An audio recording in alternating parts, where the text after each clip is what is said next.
apologize. No. Kami dapat na mag-sorry. I realize na mali yung mga sinabi ko sa'yo at ginawa namin sa'yo. May mali din ako. Nagpanggap ako. Akala ko, kaya ko na makipagsabayan sa inyo.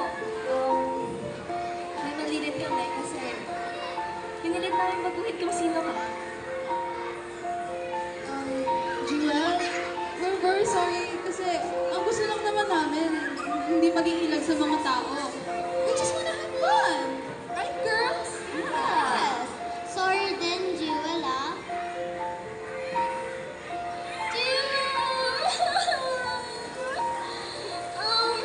Hey, we apologize, but tanggap ka namin.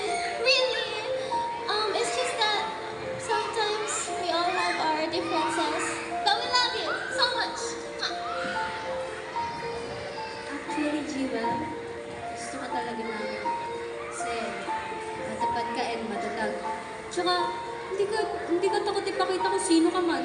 At kung sino ka talaga. Mula ngayon, wala na magpapanggap, ha? Yes! Right, girls?